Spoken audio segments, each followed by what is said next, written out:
We know that there's something very dangerous and frightening about what happens when a bunch of people who hate get together. But it's nothing in power and force compared to what's going to happen because a bunch of people who love are now getting together.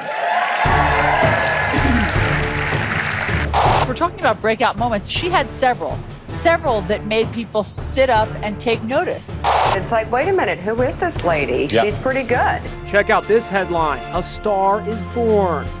This is the Google map of the most searched candidates before the debate. As you can see, it's quite a mix. But during the debate, you see all of that yellow? That is Marianne Williamson. So who is Williamson? I'm doing everything I can to have a conversation with people that is the conversation that I believe matters. We need to say it like it is. It's bigger than Flint. It's all over this country. It's particularly people of color. It's particularly people who do not have the money to fight back. And if the Democrats don't start saying it, then why would those people feel that they're there for us? And if those people don't feel it, they won't vote for us, and Donald Trump will win.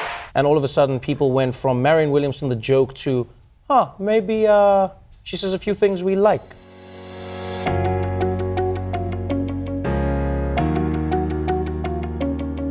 The first question tonight will be coming from Aaron Motto. This country is very politically polarized, trading right and wrong for left and right. What would you do to change this? I think that you don't change other people, you change yourself.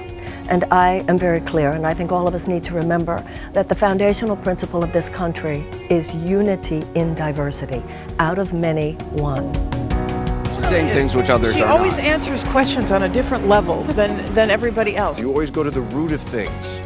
I love that. You know, everybody else is talking surface. This is so much bigger than how it affects you. It's so much bigger than how it affects you. And it's so much bigger than how it affects me.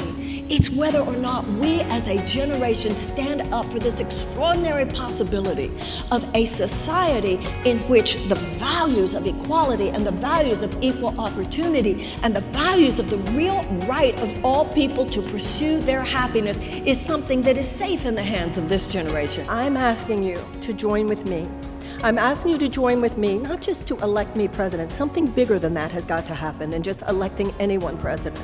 What does she mean for this party and this, divide and debate over where's the heart of the party? People are looking for different. They don't trust politicians. We need to do more than small random acts of kindness. We need huge strategized acts of doing the right thing. I think when people listen intently, I think when people listen to the facts, what it is that she is suggesting, I think that they will begin to get to know that this is a candidate that's worth voting for. We need to pay reparations. We need to wage peace. We need to purify the heart of a nation, just like we need to purify our own hearts. And then when we do that, when we're honest about the darkness we need to deal with, we will get to such incredible light, and we will have a new birth of freedom. As Abraham Lincoln said, there is nothing compared to what this country's going to do when we release the truth of who we are. Ladies and gentlemen, I hope you'll help me. Let's transform America and transform this world. Thank you very, very, very much. Nobody used their time better last night than she did. She didn't have a huge amount of it, but every time she spoke, she said something memorable. And you can't say that for many of those candidates. Marianne Williamson. Thank you. In 1776, our founders brought forth on this planet an extraordinary new possibility. It was the idea that people, no matter who they were, would simply have the possibility of thriving. We have not ever totally actualized this ideal, but at the times when we have done best, we have tried. And when forces have opposed them, generations of Americans have risen up and pushed back against those forces. We did that with abolition, and with women's suffrage, and with civil rights. And now it is time for a generation of Americans to rise up again.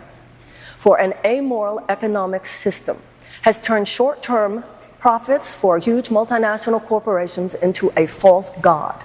And this new false god takes precedence over the safety and the health and the well-being of we, the American people, and the people of the world, and the planet on which we live. Conventional politics will not solve this problem, because conventional politics is part of the problem. We, the American people, must rise up and do what we do best and create a new possibility. Say no to what we don't want and yes to what we know can be true. I'm Marianne Williamson, and that's why I'm running for president.